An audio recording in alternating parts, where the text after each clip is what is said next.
Hey, darlings. One of the greatest tragedies and missed lessons of the shutdown era of the pandemic is just how much we all changed for the better.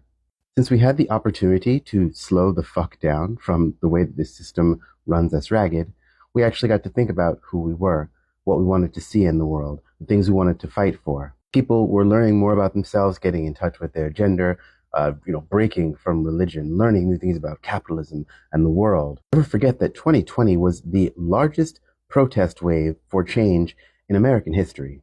And yes, some of that is just that we mobilized more effectively under Republican presidencies than Democratic ones. But I think it's that we had a chance to stop and to look at the world and design our own days. You could feel the foundations of the system beginning to wobble and shake as people threw off this and that thing that they realized didn't serve them anymore and probably never had. There are many conspiracies and conspiracy theories, etc., about why the rush to get back to normal was so strong.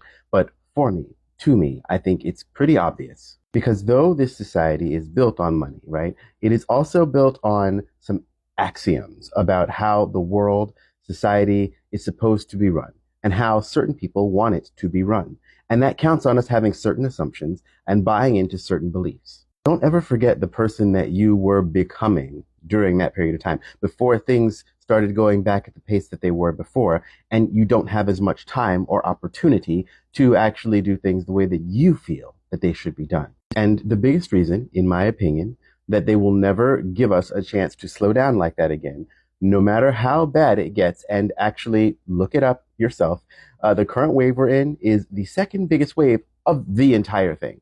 And despite what people have been saying about like immunity debt and whatever, like that's not how any of this works. It actually makes you weaker the more times you get it and don't properly rest from it at very least. But anyway, the main reason that they won't ever let us slow down like that again is because they saw what was happening when people started living authentically. There is a world designed for us. It was designed for us by people long ago who did not have our best interests at heart, who essentially sought to repackage the ideas of essentially feudalism into a new thing that people thought they had more buy-in into, but really still don't. The idea that our lives now are unconnected to what happened like one generation ago, 2 generations ago, much less what happened hundreds of years ago, is laughable. Darlings, we do not arrive like a spawn point in a video game, where we just pop in and everything is brand new. Like everything is connected. We are all connected to everything. We're connected to history. We are connected to the physical world. And all these connections are things which are severed by the relentless pace that society gets us to run on. And in those moments of slowness, we were restoring some of those connections.